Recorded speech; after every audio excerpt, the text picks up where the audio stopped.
Olá, eu sou a Jennifer, eu sou psicóloga, eu sou pedagoga e eu vou conversar com vocês sobre o que é o TOD e o transtorno de conduta. Mas, para isso, eu reservei para a gente uma leitura de Leite, do Rubem Alves, que diz assim: sem a educação das sensibilidades, todas as habilidades são tolas e sem sentido. Que isso nos coloque, né, a todos nós professores, nesse momento tão importante que nós estamos vivendo, a importância de nós desenvolvermos habilidades socioemocionais dos nossos alunos. Trabalhar a sensibilidade, educar para a sensibilidade, é trazer um novo sentido para a vida.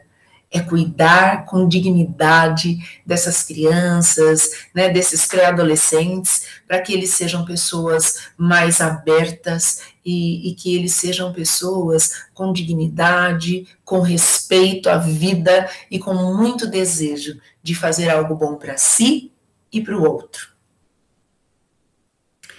Nós vamos falar um pouco sobre os transtornos. Hoje, em especial, sobre o transtorno opositivo desafiador, tão conhecido, né, o TOD, tão presente aí na nossa convivência hoje, e o transtorno de conduta.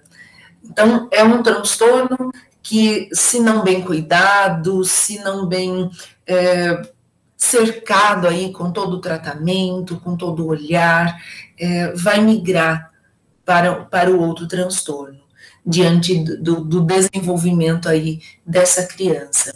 Esses dois transtornos, eles são classificados como transtornos do comportamento disruptivo.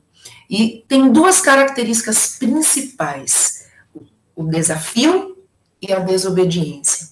Então, são duas situações que nós vamos percebendo ao longo da vida dessa criança, que nos chamam a atenção como professor, que chama a atenção da família e que traz uma necessidade de cuidado, traz uma necessidade de estar junto, né? De nós podermos olhar para essa criança, que vai ser o início de todo o trabalho, é o nosso olhar como professor que vai trazendo essa criança para perto, ou que vai pelo menos identificando todos os comportamentos, para que a gente possa conversar com família, para que a gente possa encaminhar para médico, encaminhar para psicóloga, para todo esse conjunto que possa cuidar dessa criança e possa, de uma certa maneira, conduzir com a vida dessa criança da melhor forma e para que a gente não perca, né, para que essa criança não se perca. O que a gente precisa entender é que o transtorno, todos os transtornos, eles têm um momento de dar um sinal de vida, mas o transtorno, ele nasce com a criança. Ele pode se desenvolver diante das situações do meio, ou muitas vezes conforme o desenvolvimento dessa criança, mas não é algo que ao longo da vida ela adquire. A criança não adquire esse transtorno, ela nasceu com a predisposição para esse transtorno. E então isso é uma herança, né? Isso vem geneticamente aí de suas famílias. Nós temos aí como um marco, né, inicial de sintomas, né, por volta dos 6 anos, ocorrendo mais nos meninos do que nas meninas, né? Os estudos internacionais identificam esse diagnóstico em 2% até 16% das crianças na idade escolar. Então, quando nós iniciamos a escola e os nossos pequenos, quando eles vão para a escola, eles têm em média aí 3 aninhos, 4 anos, né? Então, essas crianças, elas têm uma teimosia, têm um comportamento, têm alguns sinais, mas muito leves, né? Mas por volta aí dos 6 anos, 7 anos, algumas características começam a aparecer, elas começam a dar sinais, e isso faz com que nós comecemos a perceber em sala de aula algo muito diferente, né? Algo que nos chama atenção, algo que vá perturbando o decorrer da atividade escolar, principalmente da atividade escolar. Isso também acontece em casa, isso também acontece nos passeios, mas é ali na escola onde nós vamos intensificando as regras em que as coisas vão se perdendo. As crianças vão destoando dos demais, e isso vai nos chamando a atenção e isso vai nos preocupando também. Então, a incidência também maior em meninos, né? Isso também nos chama a atenção, até por conta da agressividade, até por conta de todo o contexto que vem sido apresentado. Não que as meninas não tenham, elas têm também, mas a incidência é um pouco menor. E a gente vai conversar sobre isso, para que vocês entendam o que é que acontece, qual é essa diferença, né, entre os meninos e as meninas. A hipótese do TOD é considerada quando os sintomas causam prejuízos significativos na vida do sujeito. Então, não é de qualquer maneira, olha, eu acho que, ele é teimoso, ele é TOD, né? A gente já vai falando, ele é opositor. Nós precisamos tomar muito cuidado com a maneira como a gente coloca, cuidado para a gente não rotular essa criança, porque o transtorno é algo muito sério. Todo transtorno tem a sua seriedade, e o TOD tem também. Por quê? Porque eu preciso que haja uma apresentação dessas características que a gente ainda vai conversar, de uma maneira bem significativa e duradoura. Às vezes, é só uma birra mesmo.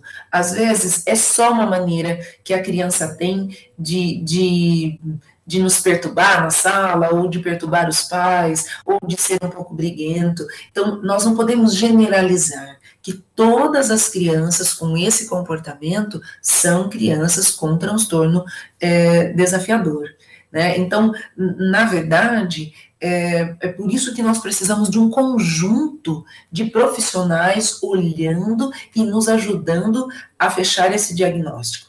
Nós temos uma hipótese diagnóstica aí por volta dos 6 anos. Ela leva um pouco mais de tempo para fechar, por conta da seriedade, por conta de como nós temos que ter responsabilidade naquilo que a gente faz.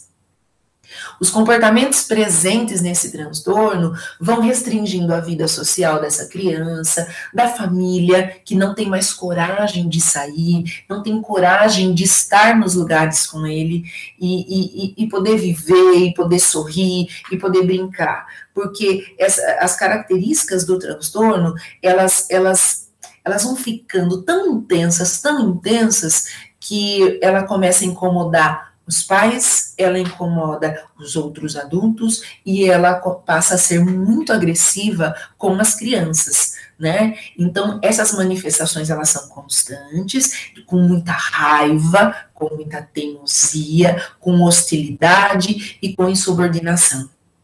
Então, nada a criança não obedece, ela não se submete às regras, ela não brinca com os demais, ela não lida com naturalidade, ela não sorri, é sempre um tom agressivo. Toda brincadeira, por exemplo, se eles estão no parque, é a criança que passa o pé, é a criança que desce rapidamente da gangorra para o outro cair, é a criança que empurra na hora de subir a escada, por exemplo, do escorregador, é uma criança que ela não espera o outro, ela não olha para o outro, ela não visualiza o outro.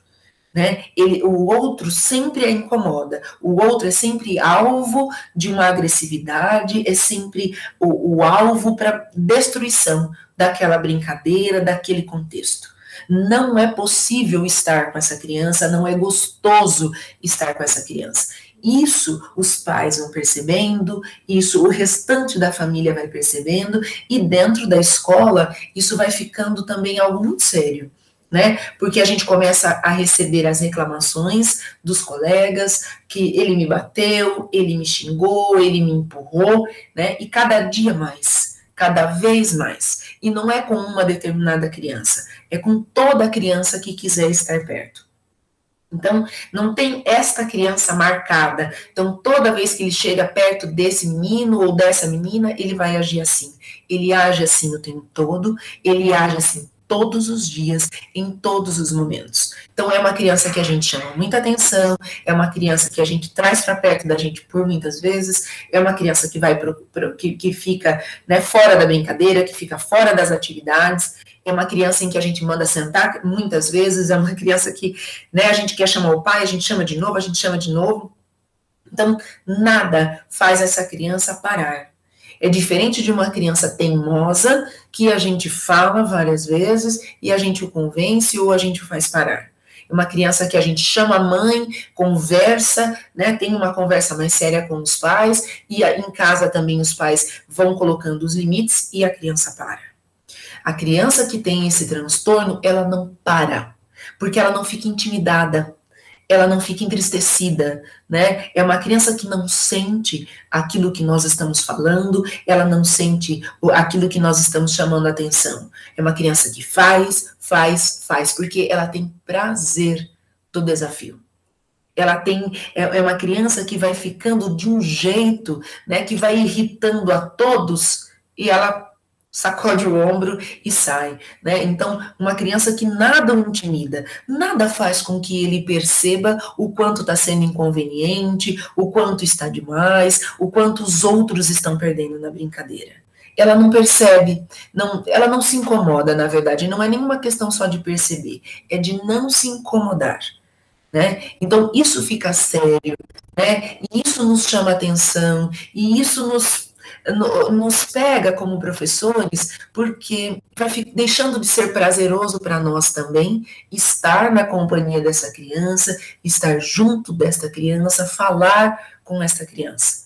Porque nós temos os outros ali, e os outros estão bem, e os outros estão participando, os outros estão brincando, mas eles ficam incomodados. Então, é algo que nos chama bastante atenção, estar na presença de uma criança que tem esse transtorno opositor desafiador. Quando a gente fala de prejuízo social, né, nós vamos pensando assim, o que nós fazemos na escola é ir lidando com toda essa questão social, né? O nosso trabalho dentro da escola é fazer com que essas crianças se sintam bem, é fazer com que elas se sintam adequadas no espaço que elas ocupam ali, né? A família, quando a família sai para um passeio, ela também quer socializar essa criança. Ela quer que essa criança esteja com os demais, ela quer que essa criança encontre outros da sua idade para poder brincar, para poder trocar, né, para fazer parceria. Mas quando nós falamos de prejuízo social, nós precisamos entender que esses sintomas aparecem em todos os ambientes. Então, é na escola, é na comunidade, né, religiosa onde a criança possa frequentar, são as festas de família, os aniversários, os almoços, no restaurante, na pizzaria, onde eles estejam, os sintomas vão aparecer. Mas é a sala de aula e a casa, né, onde esses sintomas podem ser melhor observados. Por quê? Porque nós colocamos regras. A casa coloca suas regras dentro do seu padrão, né? E a escola, a sala de aula, tem muitas regras para poder conviver. Nós, professores, adultos, né? Nós vamos colocando aquilo que nós esperamos, nós vamos distribuindo as funções dentro de sala, nós vamos fazendo a nossa aula acontecer, e dentro disso nós precisamos que sente, nós precisamos que preste atenção, nós precisamos que essa criança esteja envolvida conosco. Então, a sala de aula, ela vai trazendo dentro do seu espaço as regras, o tom, né, o jeito, o manejo, e ali os sintomas eles vão ficando intensificados. Então, quando esses sintomas causam prejuízos significativos na vida social, né, então, tanto dentro desse nosso espaço, como dentro de casa, como a vida ocupacional dessa criança e depois do adolescente. Então, pensem, não é só uma coisa que eu observei ali, algo que o pai falou ali, né? Precisa ser de um tamanho que essa convivência não seja boa, precisa ser de um tamanho que esta convivência tenha prejuízo e que as pessoas não queiram mais estar na presença dessa criança, as pessoas não queiram mais partilhar das coisas com essa criança e nem com essa família, né? A família também vai se cansando disso, a família também vai percebendo esse prejuízo. E isso é algo que entristece, isso é algo que vai deprimindo as pessoas, porque é um esforço muito grande para que isso dê certo, e esse comportamento todo do avesso, e esse comportamento todo contrário daquilo que se espera, daquilo que se apresenta aos demais, né? Então, falar de prejuízo é falar de algo que está muito grandioso, né? De algo que está, assim, perturbando a todos. É isso que está acontecendo. Uma perturbação geral, tanto dos pequenos, que são os colegas, que são as crianças da sua idade, como aos adultos. Tá? É inconveniente estar na presença de uma criança que tem o transtorno opositor. E é muito delicado, e é muito sério, né, que essa criança viva esse prejuízo também emocional e que tudo isso aconteça numa criança tão pequena.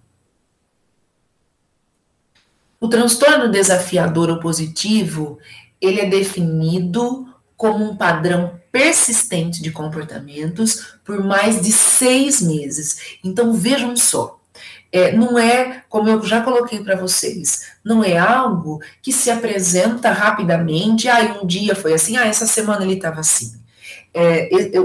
Esses comportamentos, eles vão persistindo, eles vão persistindo, eles vão persistindo, já se passou um mês, já se passou 2, 3, então já se passou meio ano, nada mudou.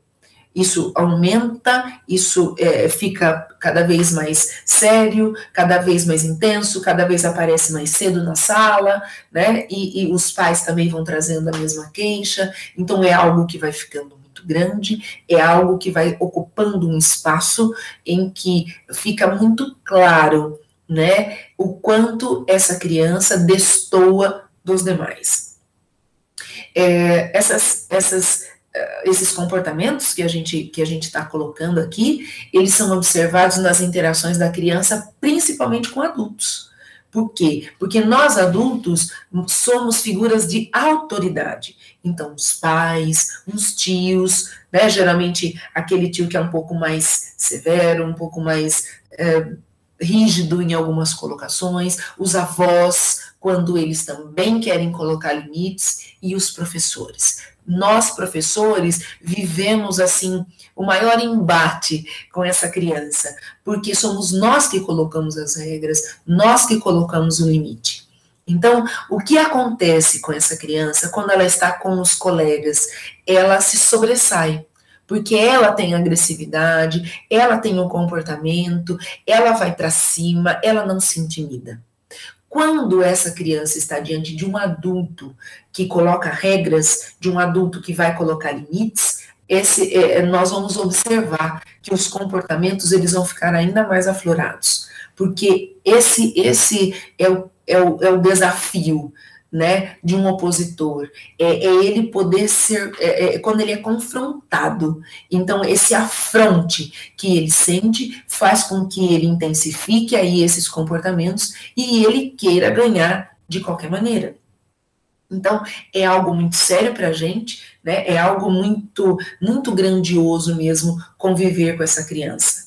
Então, nós precisamos olhar, nós precisamos cuidar do que acontece ali, para que ele não machuque os demais, mas a gente precisa fazer orientações corretas à família também, porque é um conjunto, é o que nós fazemos, é o que a família faz, que vai trazer alívio para todo esse comportamento e trazer essa criança diante de uma vida mais saudável, ou então é ali também que a gente vai vendo o transtorno tomar conta, de maneira que isso se modifique aí ao longo da idade e a gente vá vendo uma transição, né, de um transtorno para o outro e de algo que fica sem regras mesmo e sem que a gente consiga resgatar.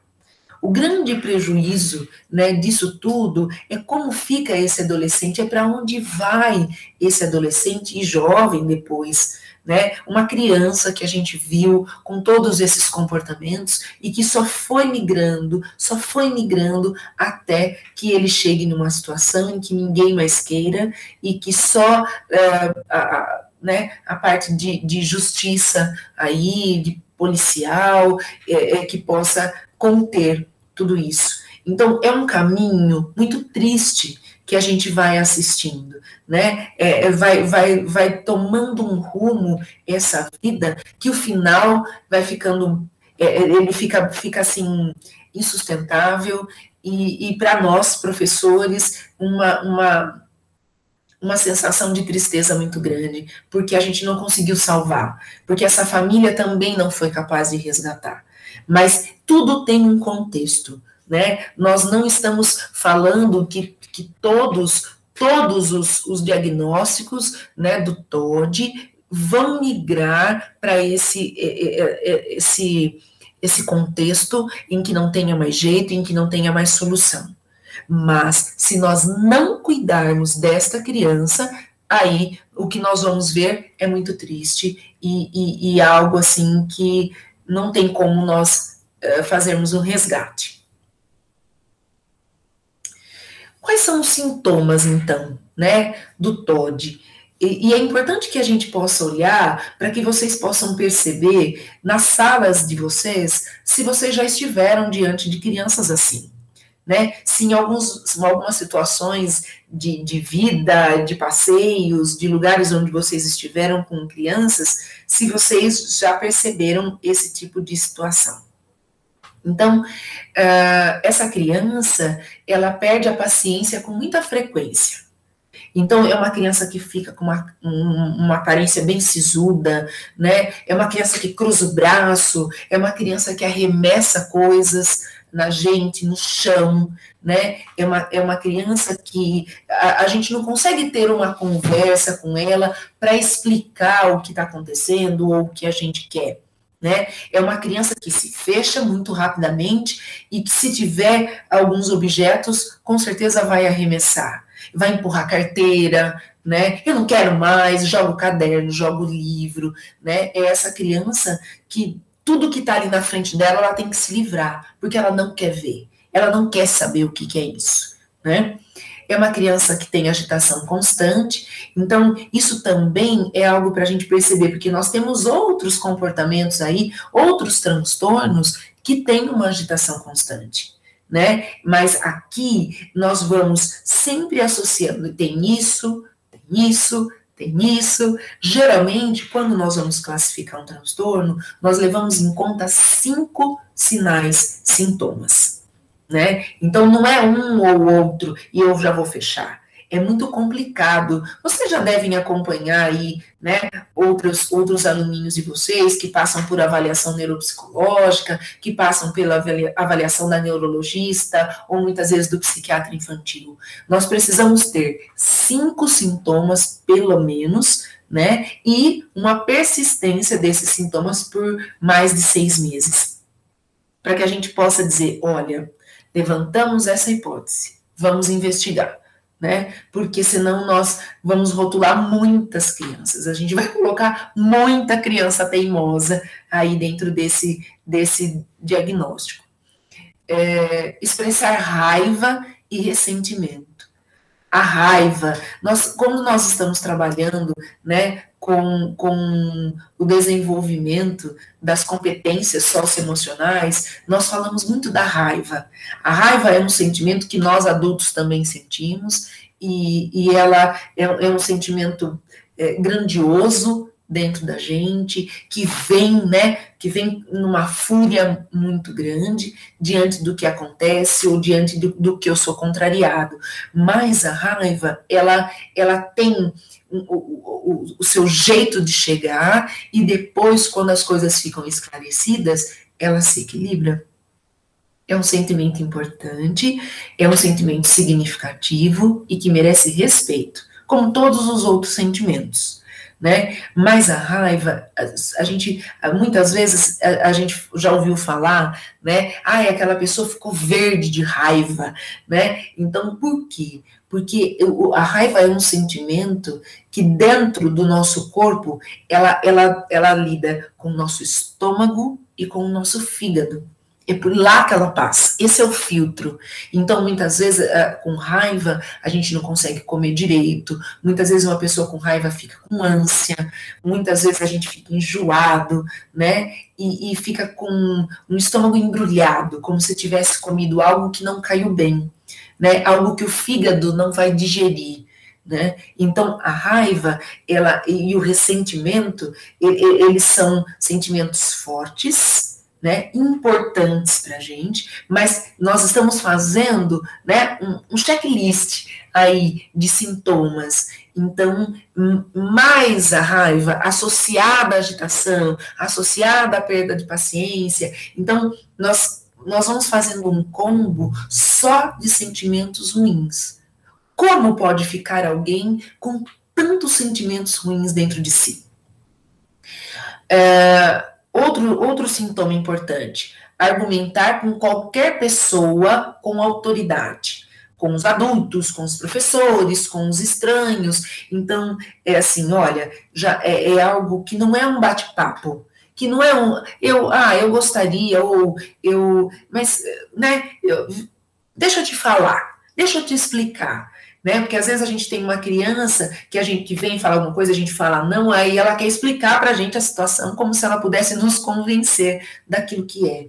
Né? É um argumento que vem recheado de uma raiva, dentro de uma braveza, né? De uma falta de paciência, então, e bruto, de um jeito que parece que vai nos engolir. Então, é muito diferente de uma criança que quer argumentar para nos convencer daquilo que ela deseja ou daquilo que ela precisa. Outro sintoma, desafiar regras.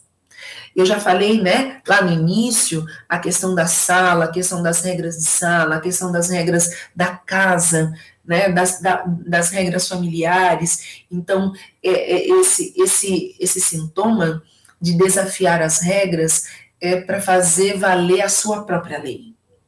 Eu não me importo com o que você está colocando, né? É uma maneira de dizer assim, ó, o que você fala para mim não serve. E então é aquela criança que em casa vai bater a porta, né? Não como a gente batia, porque nós também já batemos porta, né? Na nossa adolescência, já brigamos muito, mas é uma criança que é sempre assim, toda vez que vem um não, tudo aquilo que está na frente pode ir para o chão, porta batida, arremesso de objetos, do tênis, de muitas coisas, tá? Sempre com muita agressividade, sempre com muita braveza, sempre com o rosto de muito sisudo, né? De que não gostou, de que não aprovou. Outra regra é a desobediência. Eu não vou fazer, eu não quero, né? Então, você não manda em mim. Né? Diferentemente de uma criança que a gente tem e que muitas vezes a gente chama atenção como professor e a criança fala, você não é minha mãe, né? E depois a gente vai perto e depois a gente conversa e depois as coisas se restabelecem. Aqui nós estamos falando de um transtorno em que não permite que as coisas se restabeleçam como nas demais situações. Nós estamos falando de uma situação que precisa de uma intervenção terapêutica, que muitas vezes precisa de uma intervenção medicamentosa. Tá? É um conjunto de pessoas e de profissionais para poder ajudar a criança e a família a viver de um jeito melhor, a viver de um jeito assim mais digno e de mais respeito.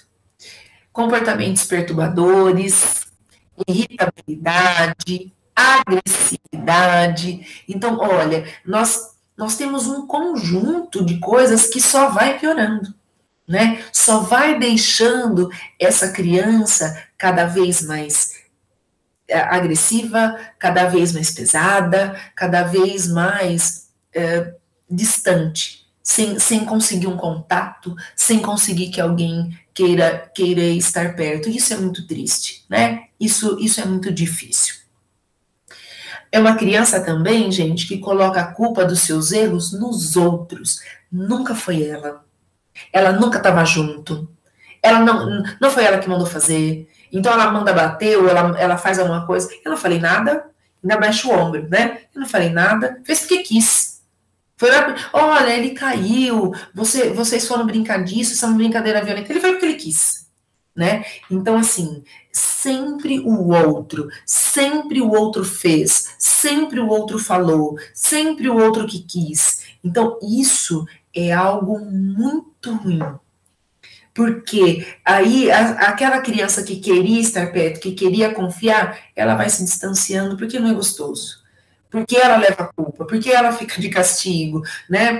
Porque além de tudo isso, ela ainda pode apanhar desse colega, né? Então, é uma criança que discute com os adultos frequentemente. Lembra, é uma criança que argumenta com a gente, né? E também discute, porque não teme. Não tem esse limiar do temor, ele não tem esse olhar de que ele precisa respeitar, ele não compreende isso, ele não se importa com isso.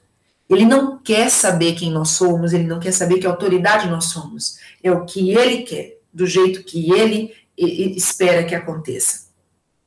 Incomoda os outros deliberadamente, não se importa com isso, então pode ouvir música alta até altas horas, não se importa se vai chamar a polícia, se vai, né, o que vai acontecer, se a mãe tem que trabalhar amanhã, ele não se importa, né, ele não se importa de passar por diversas vezes perto da gente, passar o pé, empurrar, xingar, ele não tem problema com isso. Então ele incomoda, sem que isso o perturbe, sem que isso lhe cause uma estranheza, por que será que ele não veio mais, por que será que não quis brincar mais, né? E é uma criança cruel e vingativa. Agora, vocês pensem, né? Nós temos que ter 5 desses sintomas aqui, para que isso seja... para que a gente possa dizer que essa criança tem, né, esse transtorno. Então, precisamos de 5 desses sintomas para levantar uma hipótese diagnóstica. A partir daí, olhar no contexto familiar se isso se repete, e então fazer com que a médica, né, o médico e o psicólogo possam avaliar de que tamanho está todos esses sinais e sintomas, e como vai conduzir terapeuticamente, tanto na medicação como no processo terapêutico, uma maneira de ajudar essa criança a não intensificar ainda mais esse comportamento e a partir daí a gente não conseguir mais controlar. Então, os sintomas do TOD costumam se manifestar na infância, mas podem aparecer na adolescência. Então, se eu tenho uma criança já com predisposição para esse transtorno, mas ele passou bem, aí a questão de 6 anos, 8 anos, 10 anos, se ele tem a predisposição para, significa que lá pelos 11, 12 anos, esse transtorno possa se manifestar. Por quê? Porque também vai depender do que ele tem de herança e vai depender também do meio que ele está inserido. O meio também conduz muitas coisas, o meio também favorece o aparecimento dos sintomas e também da intensidade com que esses sintomas vão aparecer. Então, nós temos muitas coisas aí, né? Nós temos uma criança que já tem uma predisposição, que vai se apresentando aí muito, talvez timidamente, alguns sintomas, mas que depois, aí com 11, 12 anos, que é um momento importante também da formação de personalidade, isso pode aparecer e aí aparecer de uma maneira bem grandiosa na vida. Quando nós falamos que os primeiros sintomas podem acontecer nessa infância e a partir dos 6 anos, é porque esse também é um marco da personalidade, né? Nós temos momentos aí bastante significativos da formação de personalidade do indivíduo. Então, aos 6 anos, é a primeira infância. Então, já passou ali com a família, passou um tempo com os professores na escola, está começando o processo de ensino-aprendizagem, né? Tá iniciando aí o olhar dele social, o olhar dele para as amizades, tá começando a desabrochar.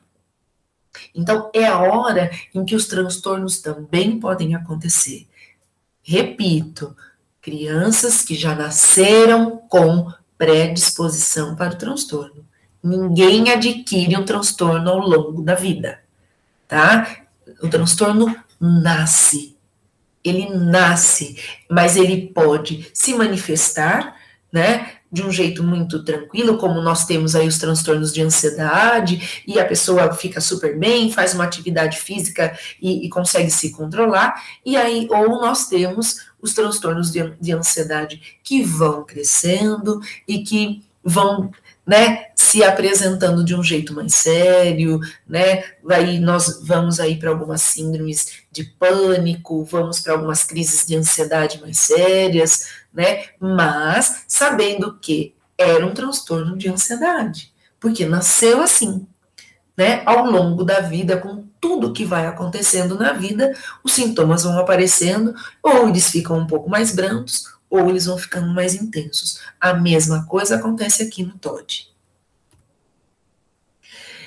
Como é esta criança? Pensem, nós falamos até agora dos sinais, sintomas do transtorno, né? De como esse transtorno se apresenta. Agora nós vamos falar das características das crianças. Então, que criança é essa que eu tenho em sala de aula? Eu tenho em sala de aula uma criança que tem uma baixa autoestima, uma criança que tem uma fraca tolerância às frustrações, porque ela não dá conta de que isso não aconteça com ela, não dá conta de que você não deixou, que o outro não quis, que o outro não deu. É uma criança que não dá conta de lidar com isso, né? Uma criança que tem baixa autoestima também é uma criança que tem uma dificuldade para aprender. A criança com baixa autoestima, ela não consegue se beneficiar daquilo que a gente apresenta, né? Ela não consegue ficar bem, ela não consegue estar com os demais, né? É uma criança que tem o humor deprimido, então é uma criança que está sempre com o rosto para baixo, é uma criança que você não vê um sorriso, é uma criança que muitas vezes tem até uma palidez, porque ela não tem vida, né? É uma criança que não tem impulso, é uma criança que tem sempre um mal-estar, né? E uma criança que tem um olhar sisudo, que tem um olhar caído, é uma criança que você olha e ela é como se ela não tivesse luz de vida, né? Uma criança mórbida, assim, uma criança que tá mal, porque é uma criança que também tem ataques de raiva, é uma criança que ela tem sempre um vulcãozinho dentro dela, sempre ele faz assim, né? Então, tudo que a gente oferece, tudo que a gente apresenta, sempre se transforma, sempre vai para o ruim, sempre vai dar alguma coisa errada. Uma criança que possui poucos amigos, né? Porque não é uma criança gostosa de estar junto, não é uma criança que os amigos querem, né? Querem abraçar, querem convidar para aniversário, querem que vá brincar em casa. Isso não acontece. Então, ele é rejeitado pelos colegas, né? Por conta deste comportamento impulsivo, por conta de ser opositor, então tudo ele não quer, né? E porque ele desafia as regras sociais. Então, quando a gente vai jogar futebol, por exemplo, ele não quer brincar disso, ou se alguém bate nele, então tem que ter regra. Se ele bate, ele foi sem querer ou não era para ser assim. E a mesma coisa vai acontecendo em outras brincadeiras. Se ele perde, ele espalha todas as peças, né? Então é uma criança que não tem um convívio bom, é uma criança que não dá conta de estar no conjunto, é uma criança que o adulto fica de olho 24 horas porque ele vai aprontar alguma coisa. Então, o seu desempenho escolar pode ficar comprometido, né, em função dessa baixa autoestima, em função desse humor deprimido. Então, a aprendizagem dele também fica bem aquém do que a gente espera para a idade. Acontecem reprovações escolares, né, muito comum. Isso aconteceu, o que vai desestimulando mais, o que vai piorando aí a questão da baixa autoestima, porque essa criança não participa das atividades de grupo, ela se recusa a pedir ou aceitar a ajuda do professor, porque ela quer fazer do jeito dela e ela quer solucionar os problemas sozinha. Então, é uma criança que causa muitos problemas, né, e que não quer ajuda. Então, para nós professores, isso é muito complicado, porque o que nós queremos? Nós queremos que as crianças participem, nós queremos que as crianças consigam alcançar, nós queremos que as crianças façam a participação dela na sala de aula, nos jogos, na atividade física, mas é uma criança que não dá conta disso. E, pelo contrário, além de não dar conta disso, ela explode. Além de não dar conta disso, ela perturba o outro, ela pode machucar o outro por conta da sua impulsividade também. Então, para nós professores é uma situação muito complicada, porque nós temos todos aqueles sintomas que são importantes e significativos, mas quando a gente olha para a criança, a gente vê tudo isso também, né? Nós estamos diante de uma criança que sofre. Nós estamos diante de uma criança que não consegue sentir o outro, que não consegue se preocupar com o outro, né? Porque o que está dentro dela é muito grande, o que está dentro dela é muito doído.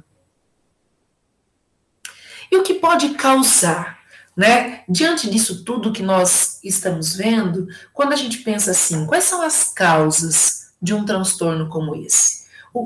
Como é que apareceu esse transtorno, né?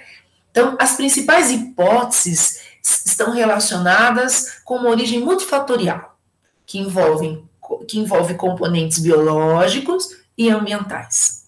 Então, vejam, a questão da herança genética. Quando a gente conversa, né, sobre herança genética, nós professores falamos muito disso. Nossa, tanta coisa para herdar, foi herdar justo isso, né? Porque eu já dei aula para o irmão, eu dei aula para o primo, né? Então ele é igualzinho, ai, né? Tanto coisas boas quanto coisas ruins, muitas vezes a gente vai vendo perpetuar aí nas famílias, né? Mas essa herança genética, ela é algo bastante significativo em todos os aspectos, porque a gente sabe que nós temos essa herança, né? Então, são características herdadas que podem predispor a esta condição comportamental. Um temperamento impulsivo, o baixo limiar de frustração, a irritabilidade e disfunções em neurotransmissores, tá? Serotoninérgicos, que são os condutores de impulsos nervosos, e os dopaminérgicos, que cuidam da regulação das emoções, sendo capaz de aliviar a dor. Então, se nós temos disfunções até nos neurotransmissores, pensem de que tamanho isso fica dentro desta criança. Por quê? Porque se eu tenho uma disfunção de algo que cuida, né, do botãozinho que cuida dos meus impulsos nervosos, isso fica desregulado. Se eu tenho uma disfunção do outro botãozinho que regula a emoção, né, e também organiza dentro de mim o que é dor, o alívio da dor, e isso está fora de controle, eu vou ficar com a minha emoção toda perturbada, com o que eu sinto de dor muitas vezes aumentado, e aí eu tenho que descontar isso em alguém, né? Eu tenho os meus impulsos descontrolados, então tudo para mim é grandioso, tudo para mim eu tenho que machucar, eu tenho que extravasar de um jeito ruim, de um jeito que perturba o outro, de um jeito que fica de uma forma não gostosa de estar junto. O outro componente importante são os ambientais, né? Os componentes ambientais estão relacionados com métodos de criação parental.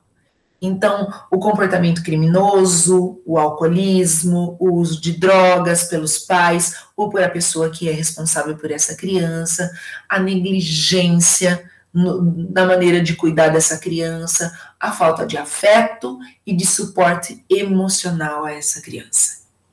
Então, vejam, também eu preciso, claro que nós temos transtornos opositores, desafiadores em famílias estruturadas. Por quê? Porque não é só uma condição ambiental. Nós temos também uma questão aí, né, genética, que traz esse transtorno. Mas, se eu estiver também num ambiente como esse, onde há muita violência, onde há uso de drogas, onde há o álcool, né, onde eu não fui cuidado, eu não fui olhado, não gostaram de mim, né? Então, se eu tenho uma predisposição, é muito possível que essas características se apresentem, esses sinais, sintomas, eles se apresentem, porque o meio está favorecendo. Eu só convivo na agressividade, eu só convivo com toda essa situação séria. Então, eu vou oferecer isso também para frente. Então, além disso, alterações e complicações no desenvolvimento da criança, como uma criança prematura, complicações de gravidez, no parto, podem participar como fatores de risco para o transtorno.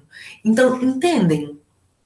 Existe um conjunto de situações que pode desencadear, né, os sinais, sintomas desse transtorno. Então, não é simplesmente uma teimosia. Existe um conjunto todo para sugerir, para proporcionar o desenvolvimento desse transtorno.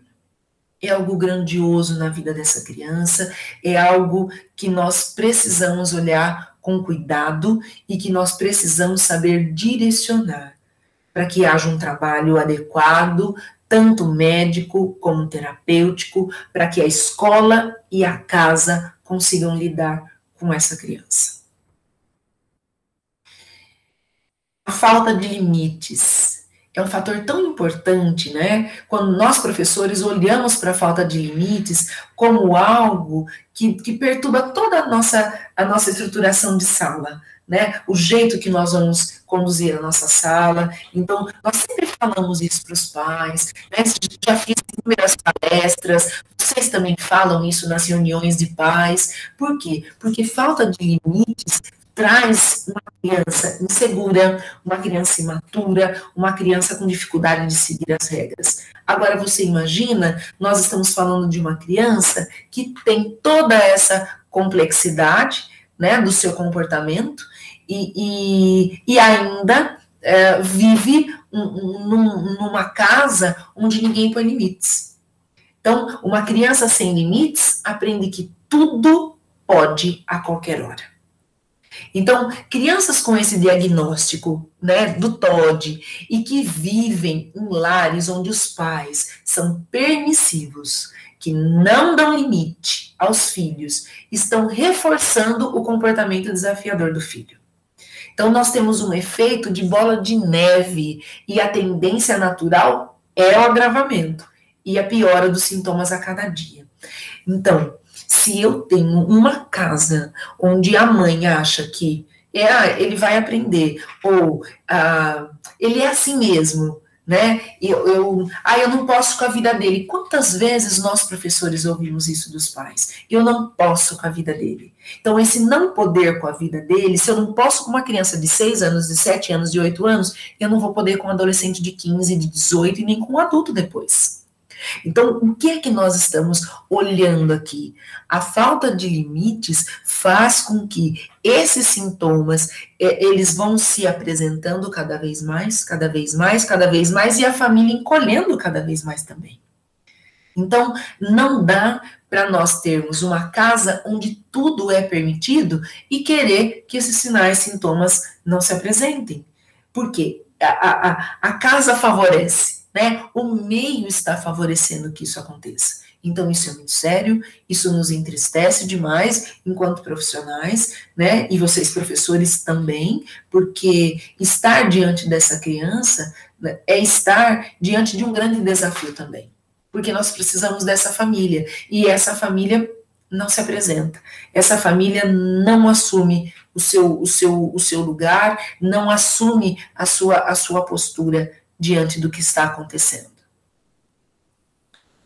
E agora nós temos um contraponto. Então, lá onde a casa é permissiva, isso não é bom, mas uma casa também onde tem uma rigidez familiar, também é demais.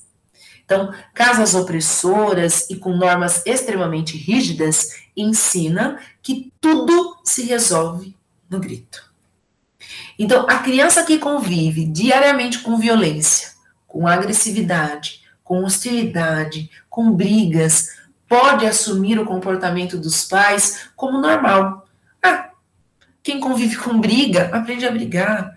Quem convive com xingo, aprende a xingar. Quem convive com violência, aprende a ser violento também. Só que o que acontece? Ela leva esse comportamento para o ambiente escolar, que é onde ela mais passa. Então, a criança aprende a resolver os problemas de uma forma impulsiva, fazendo uso de força física, se opondo a nós adultos, às nossas regras, as regras de comportamento, as regras de convivência, desafia as autoridades, então ela não teme o professor, ela não teme o coordenador, ela não teme o diretor, né? Então, é uma criança que ninguém é barreira para ela. Toda a escola não a intimida, toda a escola não oferece a ela uma barreira para que ela possa se comportar, para que ela possa melhorar, para que ela possa conviver de outra maneira. Então, nós temos aí duas situações muito sérias. Uma casa onde tudo é permitido favorece o aparecimento desse comportamento, porque ninguém fala não para mim, e uma casa onde existe uma rigidez muito grande e uma violência diária, também diz assim, ó, isso aqui é normal. É assim que se resolve as coisas. É na base do tapa, é na base do xingo, é na base da briga. Então, nem de mais aqui e nem de mais aqui. É preciso que as casas tenham um equilíbrio. Quando as pessoas perguntam assim pra gente, né? Principalmente para nós psicólogos, as pessoas perguntam assim, olha, a criança, quando está só com um dos pais, né, quando ela vai ficar com alguém, o que é melhor para essa criança? É ficar com esse ou com esse? O que nós dizemos? Se esta criança estiver com alguém equilibrado, se essa criança conviver com alguém com regras básicas de convivência, com dignidade, com respeito, ela vai viver bem.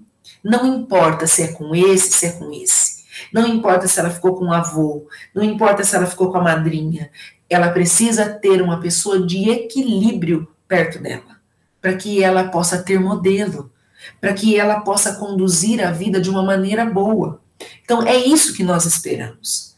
Agora, uma criança que fica numa casa onde não tem regras, ela faz a própria lei. Uma criança que vive numa casa onde a violência é a regra, ela vai aprender que é assim que se leva a vida, é assim que se resolve, é assim que se vive com os outros. Então, tudo isso são características importantes e nós, professores, temos que saber.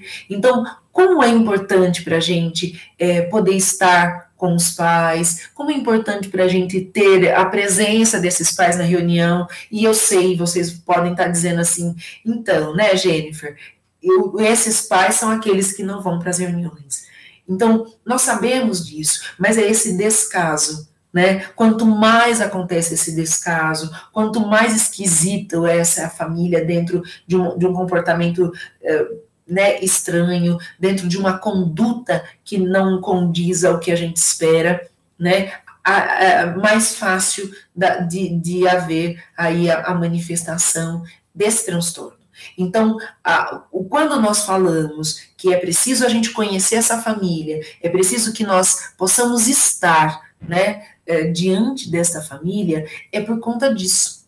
Nós não temos algumas famílias que quando a gente conhece na reunião de pais, a gente pensa assim, ó, ixi, essa criança é boa até diante dos pais que tem.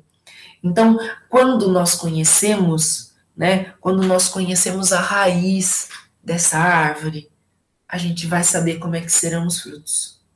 Então, é muito importante que a gente saiba de onde essa criança está vindo.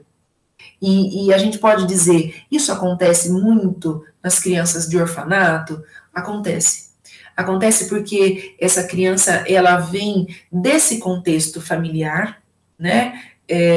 Muitas vezes de violência, muitas vezes de descaso, muitas vezes do uso de drogas, do álcool, né? Já foi gerada dentro de todo esse contexto, e aí ela vai para um lugar que cuida dela, né? Cuida da integridade física dela, cuida da alimentação dela, mas não cuida, né, daquilo que é emocional, não cuida daquilo que é condutor da vida, né, que é o amor, é saber que eu sou importante. Então, as crianças, quanto mais tempo elas ficam nos orfanatos, mais manifestações desses comportamentos a gente pode ver. Nós temos crianças que não vão acontecer isso, porque não tinham predisposição para o transtorno, embora estejam nessas condições. Mas nós vemos muitas crianças, né? Muitas crianças que vêm de lares e que apresentam esses comportamentos também, porque a vida foi, né, foi sendo gerada dentro desse contexto. Então, é algo assim muito muito triste, né, para nós professores, algo muito triste para as crianças. Seria assim, né, seria muito muito bom se a gente pudesse olhar e cuidar e tirar dessa situação, mas é algo bastante sério e que exige demais do profissional que atende, exige demais do professor e exige muito que a família queira mudar essa situação. É um esforço conjunto, né, para que a gente possa ter uma outra situação aqui. As comorbidades desse transtorno, né? Então, essa criança pode apresentar transtornos comportamentais associados a esse. E aí o conjunto fica ainda maior. Então, essa criança pode ter, além do TOD, o transtorno do déficit de atenção e hiperatividade, pode ter um transtorno de aprendizagem, pode ter um transtorno de humor, pode ter um transtorno ansioso. Então, vejam, muitas vezes, por que a gente vai demorar para fechar diagnóstico? Por que a gente vai ter dificuldade de entender se é isso ou isso? Por quê? Porque o TDAH, ele também vai nos apresentar algumas características, né, de agitação, né, muitas vezes aí, principalmente aquele que tem a hiperatividade, momentos assim, de confusões com os colegas. Nós temos algumas situações do transtorno de humor, que deixa essa criança com um aspecto mais sisudo, que deixa essa criança um pouco mais deprimida, com autoestima baixa, o transtorno ansioso, né, que deixa esse impulso cada vez maior. Então, essas comorbidades aqui, esses transtornos associados, também podem, muitas vezes, prejudicar o diagnóstico, pode muitas vezes nos levar a olhares errados, né? Então, é preciso que a gente possa ter profissionais nos ajudando para essa avaliação, que não é uma avaliação rápida e não é uma avaliação simples, né? Lembre-se, nós precisamos de um tempo para que esse transtorno possa estar estabelecido, para que a gente possa levantar a hipótese, acompanhar e aí, então, fechar diagnóstico. A falta de tratamento no tempo certo, né? O que vai causar? Então, quando não tratado, o transtorno desafiador opositivo pode evoluir para o transtorno de conduta. Então, nós estamos falando de uma criança, né? Estávamos falando de uma criança de 6, de 7, de 8 anos, e isso pode, esse migrar, né? Essa transição, ela pode acontecer por volta dos 11, 12 anos, quando nós não cuidamos em tempo. E isso acontece, gente, em 75% dos casos das crianças com diagnóstico inicial de TOD. Então, o diagnóstico e o tratamento precoce pode exercer um importante papel na prevenção, com cuidado e melhora dos sintomas opositivos e desafiadores. Então, vejam, se eu não cuido em tempo, eu tenho abuso de álcool e de drogas frequentemente. Então, quando nós temos aquela criança, né, e nós vamos percebendo, passou 6 meses, 1 ano, e todos aqueles sintomas se apresentando e ganhando espaço na vida daquela criança.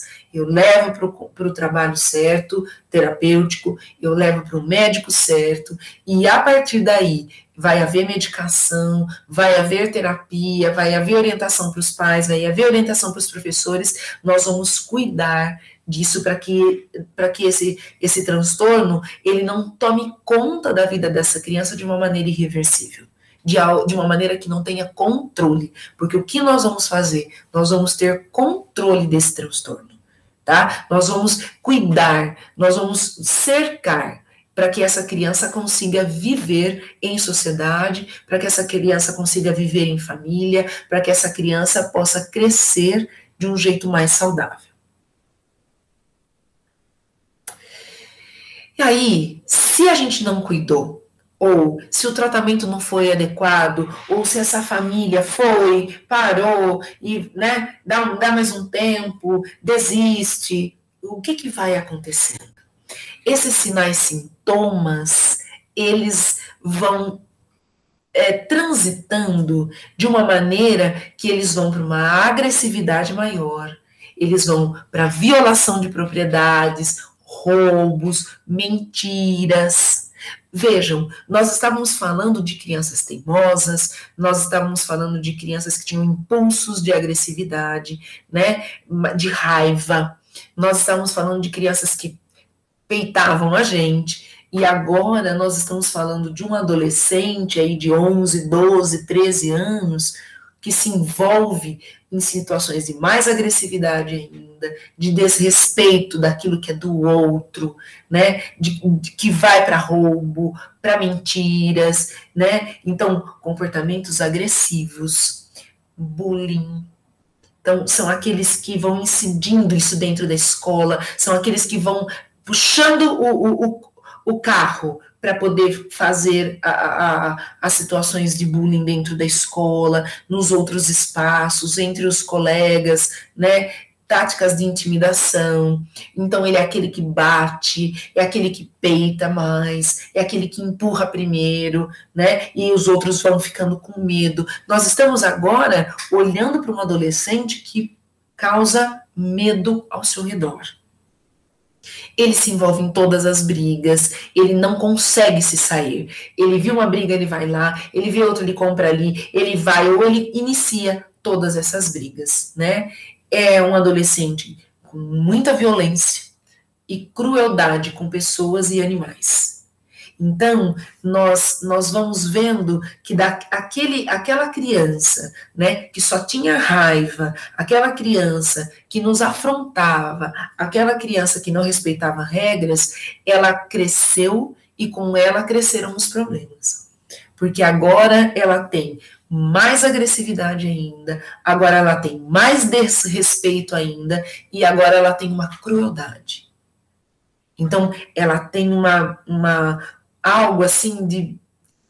antes, ela não percebia tanto que o outro estava sentindo. Agora ela tem prazer de ver o outro sofrer. Então, a idade de início, né, do transtorno de conduta, que é, gente, nós estávamos lá no contexto do TOD, né, e a gente vai evoluir, vai migrar, vai transitar para um transtorno de conduta, que começa aí por volta dos 11 anos, né, mas que pode chegar mais tarde, pelos 15, 16. Então, olha como é sério nós não cuidarmos daquela criança. Nós evoluímos, né? Essa condição, ela vai evoluir. E dentro desse processo de evolução, só piora. Nada acontece de um jeito bom. Ele piora, ele perturba mais e ele vai causando medo, inclusive na família. Então, o que é o transtorno de conduta? O transtorno de conduta é a condição mais grave quando comparado ao transtorno desafiador opositivo. Então, é responsável por frequentes, né, encaminhamentos aí aos serviços de psiquiatria infanto-juvenil. Então, se lá nós podíamos estar em terapia, nós podíamos passar pelo neurologista, pelo psiquiatra infantil, agora nós precisamos realmente do trabalho da psiquiatria infanto-juvenil. Então, agora nós precisamos realmente desse especialista, por quê? Porque agora não tem mais jeito de não medicar, não tem mais jeito de conduzir todo esse trabalho, conduzir a vida dessa criança sem que nós tenhamos a intervenção médica. A maior incidência em pessoas do sexo masculino, mais uma vez, um outro transtorno que apresenta muito mais pessoas do sexo masculino. Acredita-se que aproximadamente 9% dos meninos e 4% das meninas com menos de 18 anos de idade tenham esse transtorno. Então, é uma incidência, né, até que significativa aqui por conta da violência, né? Se nós pensarmos assim, do requinte de crueldade, se nós pensarmos em toda essa agressividade, se nós pensarmos no quanto fica ruim de conviver, é muito sério, né? Então, nos meninos, os sintomas mais precocemente, entre 10 e 12 anos, e nas meninas, entre 14 e 16. Mas não com menos seriedade, né? Tardiamente aí nas meninas, mas também numa situação que nos desagrada demais, que nos preocupa demais. Por quê? Porque essas crianças que a gente cuidou, essas crianças que a gente zelou, né? Tão pequenininhas ali, foram crescendo e com elas crescendo todo o problema, com elas crescendo toda a agressividade, com elas crescendo toda essa perturbação pessoal e social, né? Então, um contexto muito preocupante e que está dentro da escola, né? Está lá pertinho da gente. Quais são as características, então, desses adolescentes? São adolescentes que depredam patrimônios públicos, que não se importam, que não querem cuidar, que nada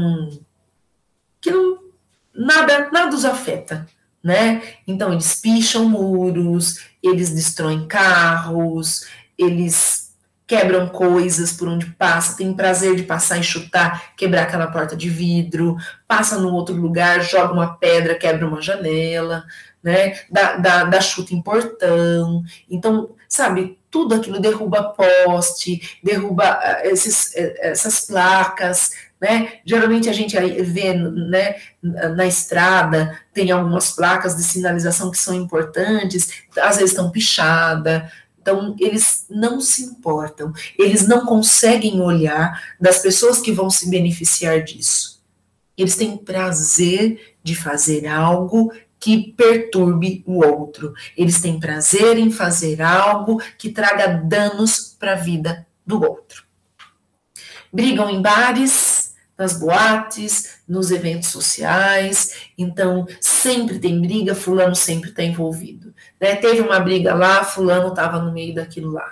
Então, são pessoas que vão ficando figuras carimbadas nos lugares, que as pessoas não gostam de ter perto e que cheira a confusão, né? Esse é um termo também que a gente já ouviu. Fulano cheira a confusão. Onde ele chega vai ter briga, vai ter alguma coisa errada, né? Então, tem um comportamento antissocial, porque não tem preocupação alguma com o bem-estar do outro, não tem preocupação com isso, não se importa com o que o outro está sentindo e muito menos com o que o outro está pensando, nem dele e nem do que está acontecendo ali. Agride pessoas, animais, fisicamente, e são cruéis, tem requintes de crueldade. Então, aqui nós também pensamos assim, Jennifer, e adulto, como é que vai ser? Um psicopata, né? Então, todo esse percurso que vai acontecendo só piora, né? E aí, diante disso, nós temos muitos exemplos, né, de psicopatas, que não só dos que matam em série, por conta até desses requintes aqui de crueldade, né, mas nós temos aí essas pessoas que não se importam com a vida do outro, não se importam com a vida dos animais, então vai chutar mesmo, vai fazer coisas horríveis, tanto com pessoas quanto com animais. São autores de bullying, né, como a gente já colocou, dentro do ambiente escolar, principalmente dentro do ambiente escolar.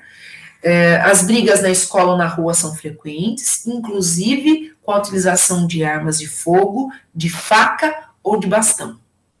Então, geralmente, quando a gente assiste alguns filmes, né, esses filmes de gangue, esses filmes aí norte-americanos, que vai mostrando pra gente essas situações, a gente vê muitos jovens, né, e quando eles têm essa arma, seja ela, né, seja uma arma de fogo, seja uma faca, seja um bastão, o empoderamento, né, como eles ficam com outra postura, e mesmo pequenininhos, às vezes os filmes mostram as gangues, né, mostra aquele que é fortão, mas mostram uns mais mirradinhos, mas eles têm a mesma imponência, eles têm a mesma cara, porque eles ficam empoderados, estando diante dos outros, né, então eles não demonstram sentimento de culpa ou remorso pelos seus atos, não tem nada que os impeça de continuar, não existe algo que faça com que eles se intimidem, não tem alguma coisa que faça com que eles recuem. Então, isso é muito sério, né? Quando nós pensamos para onde vão essas crianças, para onde vão esses adolescentes, até onde eles vão.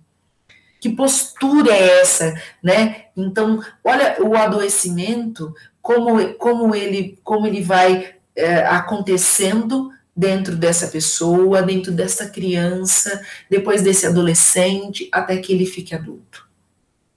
Então, quando a gente pensa assim, né, muitas vezes nós podemos pensar, onde foi que se perdeu? Como que essa mãe não viu? Como que deixou ficar desse tamanho?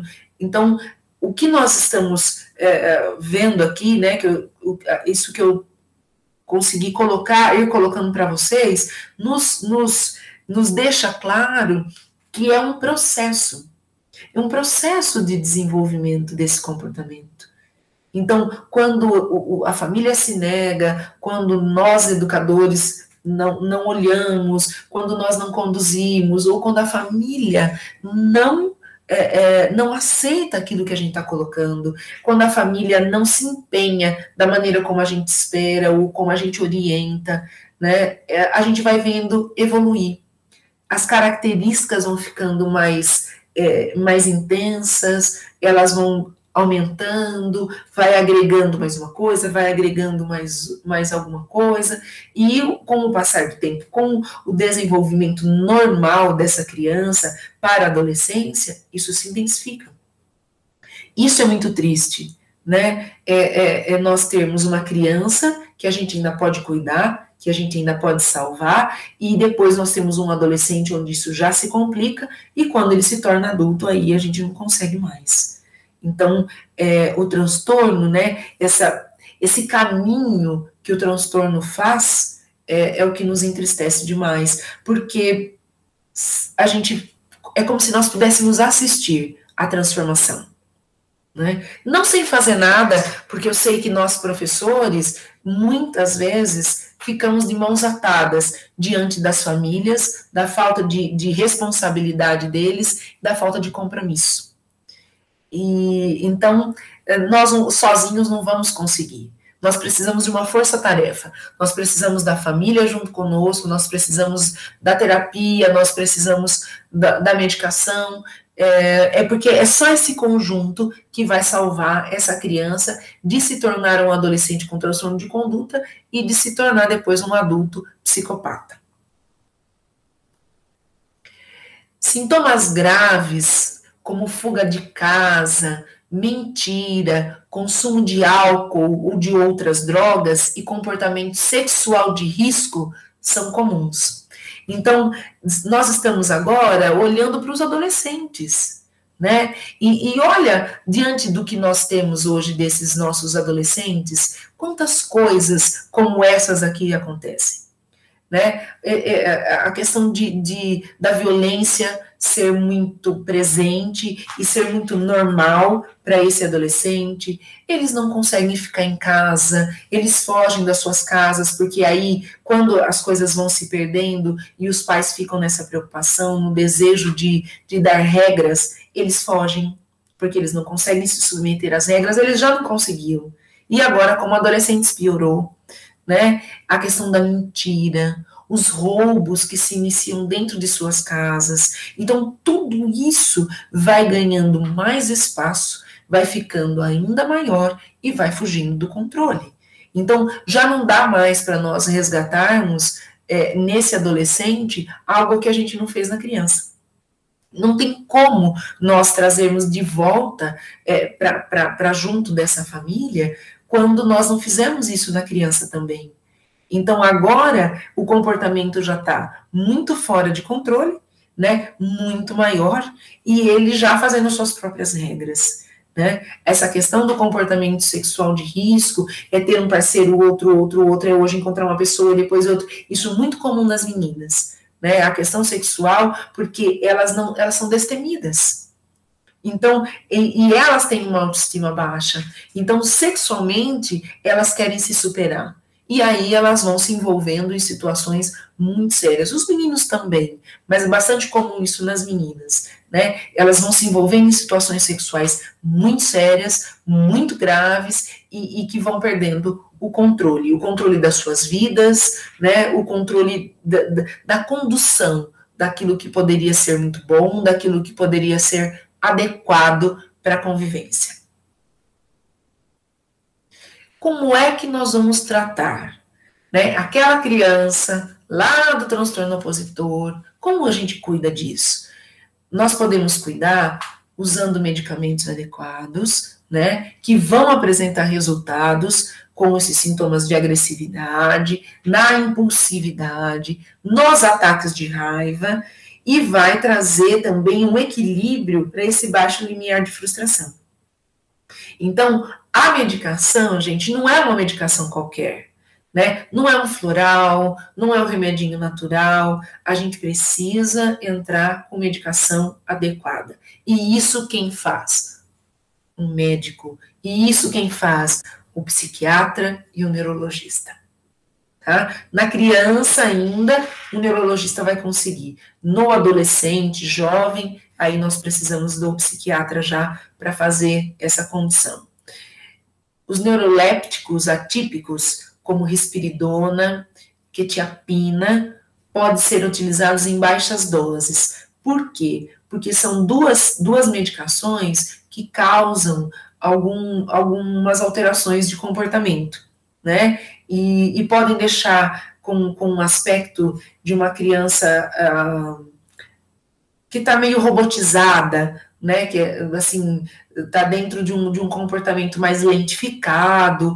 Então, mas por isso que nós precisamos do médico, para que ele possa fazer essa dose, para que ele possa ir acompanhando e vendo até onde ele pode chegar e de que jeito essa criança fica diante dessas duas medicações. Eu acredito que nós tenhamos outras, tá? Que os médicos hoje consigam usar outras medicações que são dessa mesma família. Mas a risperidona e a quetiapina já foram muito utilizadas e elas já deram muito certo.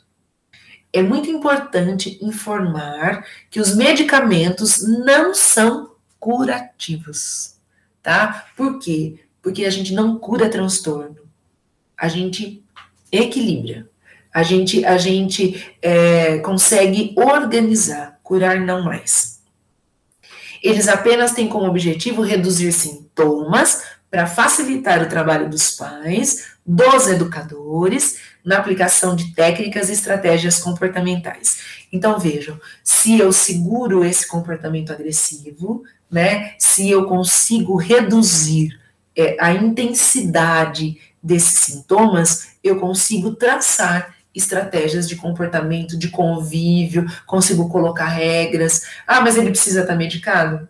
Precisa estar medicado para sempre, né? Porque se eu tiro a medicação, depois de um tempo, alguns sintomas voltam e voltam intensos outra vez. Então, quando a gente fala que não tem cura, não tem, porque nenhum transtorno eu consigo curar. Eu consigo deixar de um jeito que a pessoa consiga conviver. Eu consigo deixar de um jeito que ela consiga ter a sua vida, o seu trabalho, que ela consiga estudar, né? Ela sempre vai ter que olhar para isso, mas ela vai conseguir viver. Então, nós hoje cuidamos de adolescentes, de jovens, de adultos com muitos transtornos, né? Transtornos de comportamento, transtornos de humor, e eles medicados, eles têm vida saudável, né? Vida de convivência, namoram, se casam, trabalham, né? Sem que as pessoas ao seu redor fiquem sempre sob esse comportamento tão ruim e que causa um mal-estar tremendo. Então, a gente não vai curar, mas a gente vai dar condições de vida, de convivência e de que essas pessoas possam ter prazer daquilo que elas fazem e com quem elas convivem. A psicoterapia, um tratamento importantíssimo dentre esses transtornos. Então, a psicoterapia vai fazer uso de técnicas cognitivas comportamentais. Por quê? Porque a terapia comportamental, ela faz uma mudança do comportamento. Ela vai ajustando o comportamento, ela vai construindo comportamentos na pessoa e para que ela possa ter um bom convívio com ela mesma e com os outros, tá? Então, não é qualquer tipo de terapia. Ah, eu gosto das terapias alternativas, eu gosto disso, eu gosto daquilo. Nós estamos diante de uma situação que precisa ter uma condução para que ele possa estabelecer comportamentos adequados, para que ele possa estabelecer um padrão de convivência que se adeque à sociedade. Então, não dá para a gente fazer qualquer tipo de intervenção. Nós precisamos de uma intervenção correta. E nesses casos em que usa medicação, em que nós estamos com um médico psiquiatra, a terapia cognitivo comportamental é a mais adequada, é a que traz maior resultado, tá? Então, por quê? Porque ela ajuda na criação de estratégias para a solução dos problemas e vai diminuir o negativismo observado. Então, esse comportamento, sabe, da autoestima estar mais baixa, de achar que ele não é capaz, que ninguém gosta, que ninguém quer estar junto, para que a gente possa reverter isso, para que a gente possa deixar essa pessoa numa situação de conviver, de olhar de uma outra maneira para a vida, a gente precisa das técnicas dessa terapia. Então, o treinamento de habilidades sociais também é utilizado para melhorar a flexibilidade, aumentar o limiar de tolerância à frustração e estimular a socialização e a empatia nesses pacientes. Então, quando nós começamos a estabelecer o desenvolvimento das habilidades socioemocionais nesta pessoa, dentro deste contexto, nós podemos dizer que nós estamos começando a ajudá-la a desabrochar para a vida. Nós estamos tirando lá daquela tristeza, estamos tirando daquele comportamento e levando essa pessoa para algo muito bom, para algo que vale a pena para a vida, né? Então, é um prazer muito grande para o terapeuta, é algo assim que traz uma satisfação muito grande e que vai ajudar o professor e que vai ajudar a família a conviver e trilhar com essa criança, com esse adolescente, uma vida muito saudável, uma vida de amigos, uma vida boa, uma vida gostosa, né? Então, como é importante que o tratamento seja o tratamento adequado, em tempo certo, com a medicação certa, para que essa criança tenha benefício, para que esse adolescente tenha desejo de vida, né? Para que ele saia daquela condição ruim em que ele se encontrava. A prática de esporte também é um auxiliar bárbaro nessa situação. Por quê? Porque praticar esporte fortalece a família, fortalece a autoestima dessa criança, incentiva a socialização e sua interação positiva com outras crianças, com as crianças da sua família, com os colegas de classe. Então, os esportes coletivos principalmente, tá? E lutas como judô, karatê, capoeira, ensinam conceitos importantes para essa criança, porque tem regras, tem disciplina, né? Tem hierarquia, tem o trabalho de equipe, traz um controle emocional, porque na luta ganha, perde, né? Então, vejam só, a prática de esporte, ela tem uma finalidade também. É onde essa criança vai extravasar, é onde essa criança vai aprender a se controlar, né? Vai ter uma figura de autoridade ali, né? Que hierarquicamente vai exigir dela um comportamento, vai exigir dela que ela respeite. Então, isso é muito, muito importante e torna-se terapêutico também. Além do prazer de poder ir para o esporte, dessa família poder ir assistir, poder ir aplaudir, né, faz com que ela possa aprender a conviver. E um convívio com pessoas monitorando, né? Um convívio que vai se tornar saudável porque tem alguém gerenciando essa convivência. Vai aprender a dosar a questão da violência, vai aprender a dosar a questão da agressividade, para que ele possa, então, levar para a luta, mas não para machucar o outro, né? Vai fazer com que ele aceite as regras para que ele vença também a luta.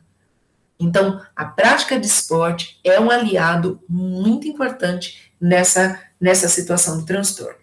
E outra situação muito importante é a terapia familiar.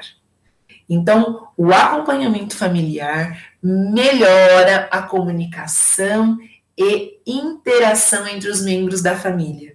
Ajuda a resolução de conflitos conjugais, porque ter uma criança como essa vai trazer muitos conflitos para os pais e vai também resolver conflitos familiares que existem demais. Por quê? Porque aquela tia não quer mais esse sobrinho lá porque ele bate no filho dela. Porque a avó, muitas vezes, na reunião ali de família, percebe que essa criança agride os outros netos, aí ela chama a atenção ou da nora, ou do filho. Então, tudo isso, né, traz uma pressão muito grande para essa família. Então, a terapia familiar vai fazer com que todos os ajustes aconteçam para melhorar a convivência e a condição dessa criança. Então, essa relação familiar positiva facilita diálogo, torna mais fácil o manejo de comportamentos inapropriados que essa criança tem, e isso vai ajudar a criança a controlar as emoções. Vocês lembram que lá atrás eu coloquei que esse desequilíbrio familiar também ajuda, né, no aumento dos sinais e sintomas? Então, uma família em equilíbrio vai conseguir ajudar essa criança a se equilibrar também. Então, olha aí que importante, né? Importante para nós, professores, tudo isso.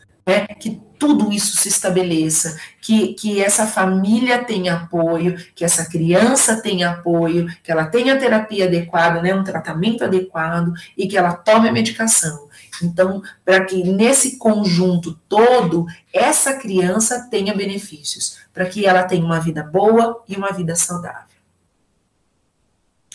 Eu trouxe aqui para vocês, né, alguns livros para quem quiser, né, se aprofundar, para quem quiser tirar dúvidas. Às vezes a gente tem uma criança em sala que eu acho, agora você, né, nesse bate-papo, ficaram algumas dúvidas aqui, fiquei pensando, fiquei cismada, então eu apresento aqui para vocês, né, o livro Crianças Desafiadoras, que é da Luciana Brites e do Clay Brites. Então, vejam, né, leiam, tentem, né, olhar de uma outra maneira para essa criança, né, refinar o olhar. Nós, professores, temos que refinar o nosso olhar para aquilo que acontece dentro da nossa sala e para que a gente possa fazer as orientações, né, adequadas para as famílias também.